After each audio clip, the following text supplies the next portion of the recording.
बच्चों आज हम लोग एएलपी और टेक्नीशियन की तैयारी से संबंधित 10 प्रश्न करेंगे जो कि चुंबक के से संबंधित है।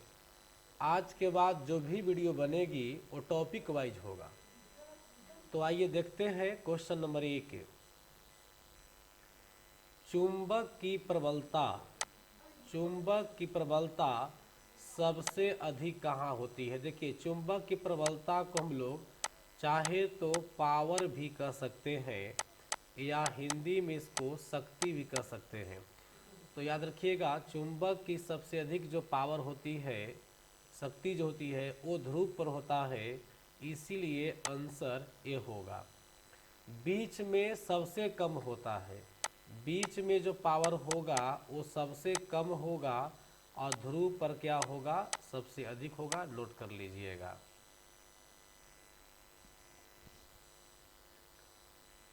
अब हम लोग देखते हैं क्वेश्चन नंबर 2। एक गॉस बराबर होता है। सबसे पहले ये जानिए गॉस होता क्या है। देखिए, गॉस जो है, गॉस और कौन?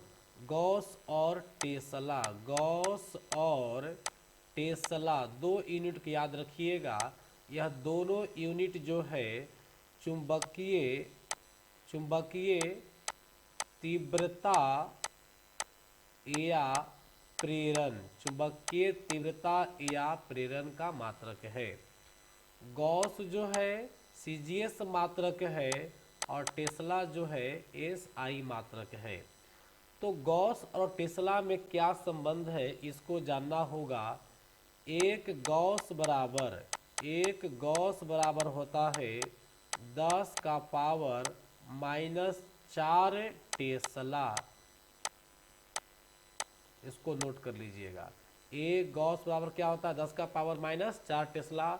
एग्जाम में कई बार पूछा गया है कि चुंबकीय तीव्रता या प्रेरण का सीजीएस मात्रक क्या होता है? तो गॉस याद रखिएगा। ये जो गॉस है सीजीएस मात्रक है। क्लियर हो गया? चुंबकीय क्षेत्र की तीव्रता कौन सी राशि होगा? देखिए, कुछ चैप्टर का हम नाम बता रहे हैं, उसमें टोटल अदिश होता है, चाहे वह है विद्युत धारा का हो, चाहे वह चुंबक का हो, चाहे वह प्रकाश का हो, चाहे वह ध्वनि तरंग का हो, है ना। इस प्रकार से जो भी चैप्टर का आपको नाम बताए, ये ज़्यादातर राशियाँ इन चैप्टर की क्या होती है? अदिश होती है। लेकिन याद रखिएगा, जिसमें तीव्रता लग जाए वह हमेशा क्या होता है? सदिश होता है। क्या होता है? सदिश होता है। यह नियम नहीं है बल्कि शॉर्टकट पहचानने का एक तरीका है। तो चुंबकीय क्षेत्र की तीव्रता हो या ध्वनि की तीव्रता हो, दोनों ही क्या होगी? सदिश राशि होगी। तो तीसरा का आंसर क्या हो जाएगा? ये हो जाएगा। निम्न में से कौन सा लौह चुंबकीय पदार्थ है? बेटा देखो, लौह चुंबकीय पदार्थ जो है ये वाला है ना, ये लौह चुंबकीय पदार्थ जो है, इसको ध्यान में रखिएगा। ट्रिक बता दे रहे हैं। फेकोनी, फेकोनी, फे मानी FE से क्या हो जाएगा? लोहा। FE से क्या हो जाएगा? लोहा। और CO से हो जाएगा कोबाल्ट। CO से क्या हो जाएगा? कोबाल्ट हो जाएगा। और इससे हो जाएगा Na से हो जाएगा निकेल हो जाएगा। तो लोहा, कोबाल्ट, निकेल, फेकोनी, यह जो है लौह चुंबकीय पदार्थ है।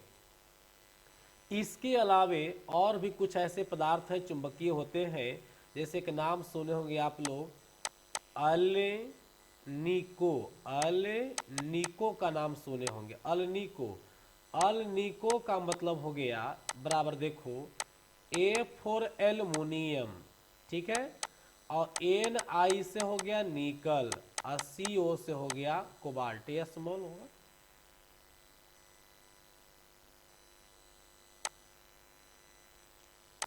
CO से क्या हो गया? कोबाल्ट हो गया। क्लियर हो गया? अब देखिए, अल्निको जो है एल्युमिनियम, निकल, कोबाल्ट से बना हुआ है। इसमें थोड़ी बहुत मात्रा में लोहा भी होगा, थोड़ा बहुत मात्रा में लोहा भी होता है, लेकिन मुख्य रूप से एल्युमिनियम, निकल और कोबाल्ट होता है। एक मिश्र धातु है जिसको अल्निको कहते हैं, और यह भी कैसा है, लौह चुंबकीय पदार्थ में ही आता है। मतलब कह सकते हैं लौह चुंबकीय मिश्र धातु। क्लियर हो गया। चलिए अब देखते हैं क्वेश्चन नंबर 5। यदि किसी विद्युत चुंबक पर लपेटों की संख्या 40 हो, लपेटों की संख्या मतलब हो गया नंबर ऑफ टर्न, कितना हो गया 40। प्रवाही धारा कितना है, 5 एम्पियर है। तो यहाँ पर धारा आई बराबर कर देंगे हम लोग 5 एम्पियर। कितना कर देंगे, 5 एम्पियर कर देंगे। तो अब क्या पूछ रहा है कि चुंबकीय वाहक बल मतलब मैग्नेटो मोटिव फोर्स एमएफ पूछ रहा है। इसका फार्मूला होता है बेटा धारा गुने टर्न। धारा गुने क्या होता है, टर्न। तो धारा आपका 5 है और टर्न हो गया 40, तो 40 बच्चे कितना हो गया 200 एम्पियर टर्न। कितना हो जाएगा 200 एम्पियर टर्न होगा, यानी आंसर क्या होगा हम लोग का ए होगा।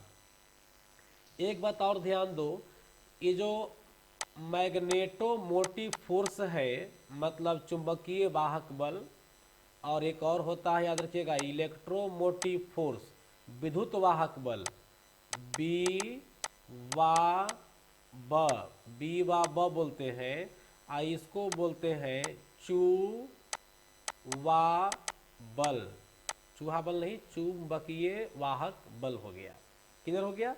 देखिए तो ये जो चुंबकीय वाहक बल होता है यह जो है नंबर ऑफ टर्न पर और धारा की प्रवाह पर डिपेंड करता है।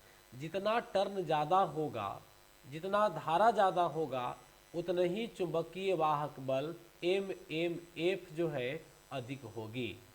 क्लियर हो गया। तो नोट कर लीजिएगा एफ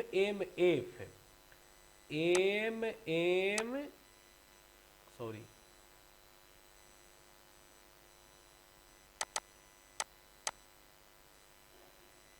नोट कर लीजिएगा एम एफ प्रोपोर्शनल ऑफ क्या, turn and proportional of current. मतलब करेंट धारा की मात्रा पर और टर्न की संख्या पर डिपेंड करती है। क्लियर हो गया। और हम लोग एफ चुंबकीय वाहक बल को तीव्रता से भी संबोधन कर सकते हैं। जितने ज़्यादा एफ होगा उतनी ही तीव्रता क्या होगी, अधिक होगी। क्लियर हो गया। अब हम लोग करेंगे क्वेश्चन नंबर 6। ट्रांसफार्मर का कोड किसका बना होता है, ट्रांसफार्मर। और इस ट्रांसफार्मर से जुड़ा हुआ बहुत बढ़िया इंपॉर्टेंट क्वेश्चन है, याद रखिएगा कि ट्रांसफार्मर केवल एसी पर काम करता है, यह डीसी पर कभी भी काम नहीं करता। ध्यान रखिएगा, एग्जाम में कई बार पूछा गया है ट्रांसफार्मर क्या करता है। अगर कोई पूछे आपसे कि ट्रांसफार्मर क्या करता है, ट्रांसफार्मर क्या करता है, तो सीधे बोलिएगा कि वोल्टेज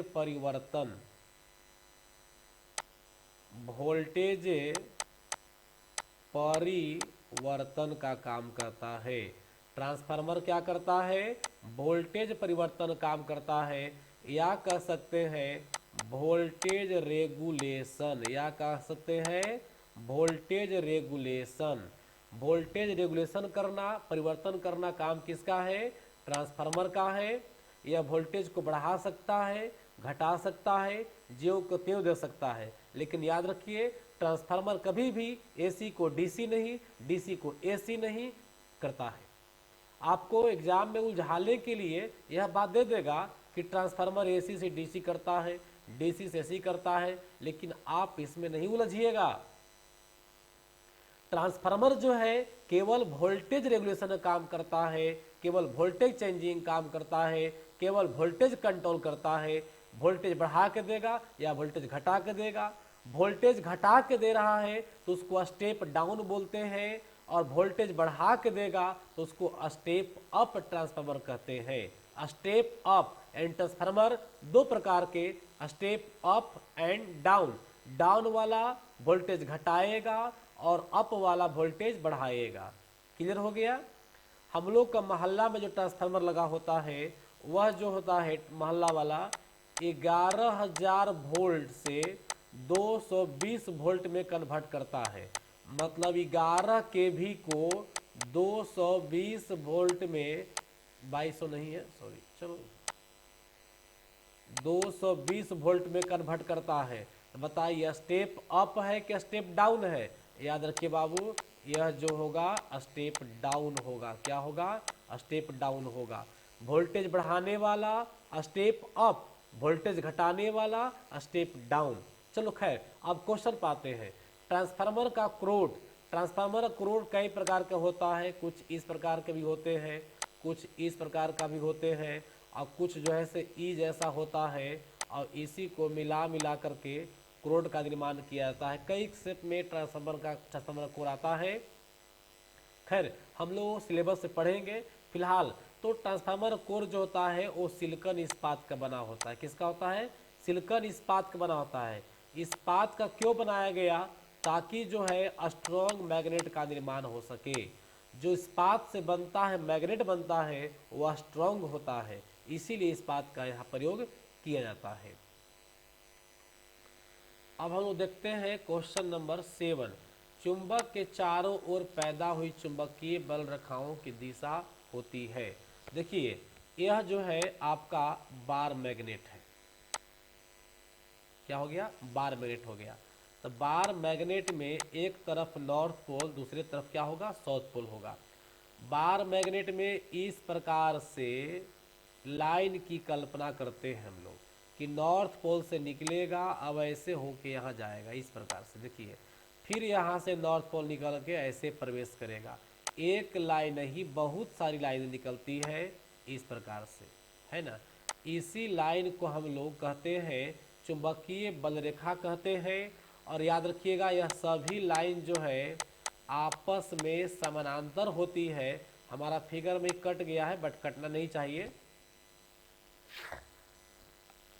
आपस में क्या होगी? समानांतर होगी। चुंबक के नॉर्थ पोल से निकलती है। देखिए चुंबक के नॉर्थ पोल से निकल रही है इस प्रकार से, है ना, और साउथ पोल से प्रवेश कर रही है। तो चुंबक की बाहर की बात करें हम लोग कि बाहर में दिशा क्या होगा, तो बाहर में इसका दिशा होगा नॉर्थ से साउथ। देखिए नॉर्थ से निकला, साउथ में घुस गया। और चुंबक की अंदर की बात करें, मैग्नेट के अंदर का डायरेक्शन की बात करें, तो उसमें है देखिए साउथ से नॉर्थ, साउथ से north, that means south to north बात करेंगे। चलिए क्वेश्चन के अनुसार बात हो रही है चुंबक के चारों ओर, मतलब बाहर की बात हो रही है, तो आंसर हो जाएगा नॉर्थ टू साउथ। यानी आंसर क्या आ जाएंगे हम लोग? उत्तरी ध्रुव से दक्षिणी ध्रुव की ओर। यानी आंसर क्या हो जाएगा? ए हो जाएगा। अगर ही आपसे चुंबक के बाहर अंदर पूछता तब आंसर बी हो जाता। अब हम लोग देखते हैं क्वेश्चन नंबर 8। चुंबकीय फ्लक्स का एसआई मात्रक क्या होता है ना। देखिए चुंबकीय फ्लक्स जो है बाबू, एक्चुअली में देखो फ्लक्स जानते हैं इलेक्ट्रिसिटी में, विद्युत चैप्टर में इसका तुलना इलेक्ट्रॉन से किया गया है। किससे किया गया है? इलेक्ट्रॉन से किया गया है। जिस प्रकार से मान लो कि ई वायर है ना, तो जिस प्रकार से वायर में इलेक्ट्रॉन इस प्रकार से आगे बढ़ती है, इस प्रकार से, ठीक उसी प्रकार से चुंबक के अंदर या चुंबकीय पथ में फ्लक्स भी आगे बढ़ता है। क्या बढ़ता है? फ्लक्स भी इस प्रकार से आगे बढ़ता है। तो चुंबकीय फ्लक्स का जो मात्रक होता है वह वेबर होता है। क्या होता है? वेबर होता है। चुंबकीय फ्लक्स का मात्रक क्या होगा? वेबर। आंसर क्या हो जाएगा? डी। आंसर क्या हो जाएगा? डी हो जाएगा। याद रहेगा ना। अब वेबर भी होगा और एक्चुअली में यहाँ पर मैक्सवेल भी हो सकता है। वेबर भी होगा और मैक्सवेल भी होगा, लेकिन यहाँ पर जो कंडीशन लगा दिया गया कि एस आई मात्रक क्या होगा, तो एस आई मात्रक वेबर ही होगा। समझ गए? याद रखिएगा एक पॉइंट और यहाँ पर नोट कर लीजिएगा, एक मैक्सवेल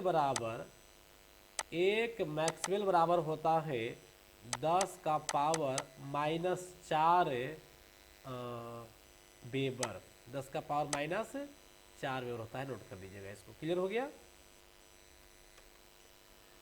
अब हम लोग क्वेश्चन नंबर 9 देखते हैं। चुंबकीय परिपथ में प्रतिरोध का अनुरूप कार्य करता है। देखिए, एक तरफ हम बात कर रहे हैं बाबू चुंबक का, ठीक है, और दूसरे तरफ हम बात कर रहे हैं विद्युत का।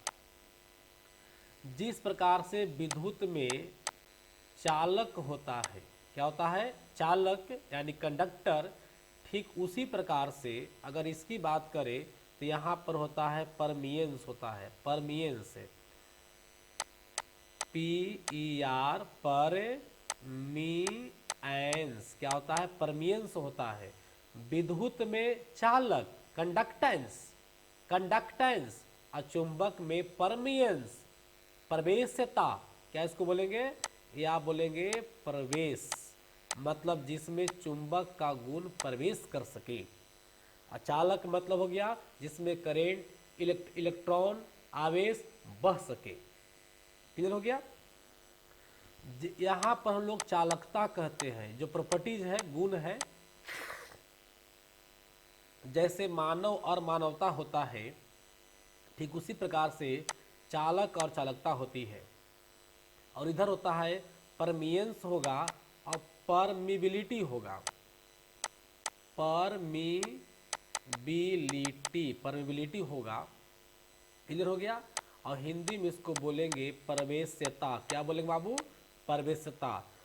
अब देखो, विद्युत को रोकने वाला जिस प्रकार से प्रतिरोध होता है, उसी प्रकार से चुंबक में भी रोकने वाला, चुंबकीय गुण को भी रोकने वाला होता है, जिसको हम लोग रिलक्टेंस कहते हैं। जिसको हम लोग क्या कहते हैं, रिलक्टेंस कहते हैं। देखिए यहाँ रिलैक्टेंस, क्या कहते हैं इसको बेटा, रिलक्टेंस कहते हैं। और रिलक्टेंस का जो एसआई मात्रक होता है, एसआई मात्रक होता है, वह क्या होता है, हेनरी होता है। क्या होता है, हेनरी। और प्रतिरोध का एसआई मात्रक क्या होता है, ओम होता है। पॉइंट क्लियर हो गया। इसको एक बार हम फिर से रिपीट कर दे रहे हैं, तो इसको आप लोग समझिएगा, ठीक है। देखिए, विद्युत धारा में चालक होगा, उसी प्रकार से चुंबक में प्रवेश से यानी परमियंस होगा। यहाँ चालकता होता है, चालक के गुण को चालकता कहते हैं, ठीक उसी प्रकार से परमियंस के गुण को परमिबिलिटी कहते हैं, प्रवेश्यता कहते हैं। यहाँ हम लोग इसको प्रतिरोध कहेंगे और यहाँ हम लोग क्या कहेंगे, रिलक्टेंस कहेंगे। प्रतिरोध का मात्रक क्या होता है, ओम होता है, और रिलक्टेंस का मात्रक क्या होता है, हेनरी होता है। क्लियर हो गया। तो देखिए, अब यहाँ पूछ रहा है कि चुंबकीय परिपथ में है ना, प्रतिरोध का कल तुलना किससे करेंगे, तो आंसर हो जाएगा बिहार, रिलक्टेंस। हम लोग क्वेश्चन नंबर 10 करते हैं। चुंबकीय फील्ड में कंडक्टर पर बल की दिशा ज्ञान नहीं होगा, यहाँ जो है से ज्ञात होगा। ज्ञात करने के लिए कौन सा नियम लगेगा, फ्लेमिंग का दाएं हाथ का नियम लगेगा या फ्लेमिंग का बाएं हाथ का नियम लगेगा। देखिए, फ्लेमिंग का नियम हम लोग क्लास 10 में पढ़े थे, आप लोग भी पढ़े होंगे। हालांकि हम क्लास 10 में इसको समझे नहीं थे, लेकिन जब बोर्ड का एग्ज़ाम देने गए थे तब वहाँ बाथरूम में इस नियम को सीखे थे। हमारे गुरु जी सिखाए थे कि देखो, एक एग्ज़ाम में ज़रूर क्वेश्चन आएगा, समझ गए। इसको बाथरूम में जा कर के अंगुली पर लिख रहे थे कि कौन सा क्या दर्शाता है। जब दोनों हाथ की अंगुलियां एक जगह सटाए तो पता चला कि दो गो सेम है, सिर्फ अंतर है अंगूठा में। बस उस दिन के बाद तो भुला ही नहीं। आप लोग भी याद रखिएगा, दोनों लेफ्ट हैंड का नियम हो चाहे राइट हैंड का नियम हो, 3 उंगली दोनों में रहती है। देखिए, है ना, देखिए यहाँ अंगूठा, तर्जनी, मध्यमा। लेफ्ट में देखिएगा अंगूठा, तर्जनी, मध्यमा। तो तर्जनी और मध्यमा दोनों में सेम होता है, सिर्फ अंतर कहाँ होता है, अंगूठा में अंतर होता है। देखिए, यह जो है आपका लेफ्ट हैंड ला है और यह जो आपका है राइट हैंड ला है। फ्लेमिंग महोदय ने 2 नियम दिए थे। एक दिए थे लेफ्ट हैंड ला और दूसरा दिए थे राइट हैंडला। लेफ्ट हैंडला हिंदी में ब से बायां, ब से बल, याद रखिएगा। राइट हैंड दाहिना हाथ का गति ज़्यादा होता है कोई भी काम करने में, याद रखिएगा, ठीक है। तो ब से बल आ गया, लेफ्ट हैंड में बल। बताइए बल कौन लगाता है, मोटर या डायनेमो? क्योंकि देखिए एक मोटर के लिए है, एक डायनेमो के लिए है। आपको दोनों ऑप्शन भी यहाँ हम दे दे रहे हैं, मोटर और एक था डायनेमो, मोटर और डायनेमो। बताइए मोटर और डायनेमो में बल कौन लगाता है? मोटर लगाता है। तो याद रखिएगा फ्लेमिंग का लेफ्ट हैंड का जो नियम है मोटर के लिए काम करता है। राइट हैंड को क्या है, गति। तो गति किसको चाहिए, गति किसको चाहिए, मोटर को कि डायनेमो को? मोटर को डायनेमो, तो डायनेमो यानी डायनेमो के लिए काम करता है। क्लियर हो गया। चलिए देखिए लेफ्ट हैंड में ये अंगूठा है, अंगूठा है तो यह दर्शावेगा बल की दिशा। क्या दर्शावेगा, बल की दिशा। यह हो गया मध्यमा, मध्यमा सॉरी तर्जनी है, तर्जनी दर्शाएगी चुंबकीय फील्ड यानी चुंबकीय क्षेत्र की दिशा। और ये मध्यमा है ये वाला अंगुली, तो मध्यमा दर्शावेगा आपका क्या, धारा की दिशा। क्या दर्शावेगा, धारा। ठीक उसी प्रकार से यहाँ होगा, इनका जो मध्यमा होगी ये वाला उंगली है ना, ये दर्शावेगा आपका धारा और तर्जनी दर्शावेगी फील्ड यानी चुंबकीय क्षेत्र दर्शावेगी, है ना।